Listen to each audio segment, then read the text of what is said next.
আসসালামু আলাইকুম, welcome to Liza's daily lifestyle. সবাই কেমন আছেন? আজ আমি আপনাদের সাথে টিকিয়া রেসিপি শেয়ার করব। টিকিয়ার জন্য প্রথমে আমি 300 গ্রাম ছোলার ডাল ধুয়ে পরিষ্কার করে নিয়েছি।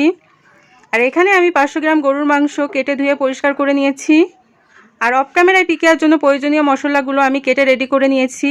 এখানে আছে কাঁচা ঝাল, শুকনো ঝাল, পেঁয়াজ, রসুন, আদা, গরম মশলা, জিরা, তেজপাতা। এই সব ধরনের মশলা আমি টিকিয়া বানানোর জন্য ব্যবহার করব। ডাল, মাংস আর প্রয়োজনীয় মশলাগুলো আমি প্রেসার কুকারে নিয়ে নিলাম। এখন আমি 4টে সিটি দিয়ে নিয়েছি। দেখুন, ডাল, মাংস সব কিছু সিদ্ধ হয়ে গেছে।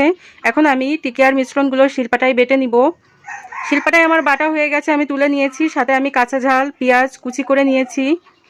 প্রথমে আমি টিকিয়ার মিশ্রণের সাথে কাঁচা ঝাল পেঁয়াজটা ভালো করে মাখিয়ে নিব। এরপর এখানে আমি দিয়ে দিব একটি ডিম। ডিমটাও আমি মিশ্রণের সাথে সুন্দর করে মাখিয়ে নিয়েছি। এবার আমি গোল গোল শেপ আকারে টিকিয়াগুলো তৈরি করে নিয়েছি। এখন আমি এই টিকিয়াগুলো 3-4 ঘন্টার জন্য ডিপ ফ্রিজে রেখে দিব। 3-4 ঘন্টা পর আমি বের করে দেখি আমার টিকিয়াগুলো রেডি, একদম শক্ত হয়ে গেছে। এখন আমি একটু একটু করে তুলে বক্সে করে রেখে দিব। এই টিকিয়াগুলো 3 মাস রেখে খাওয়া যাবে।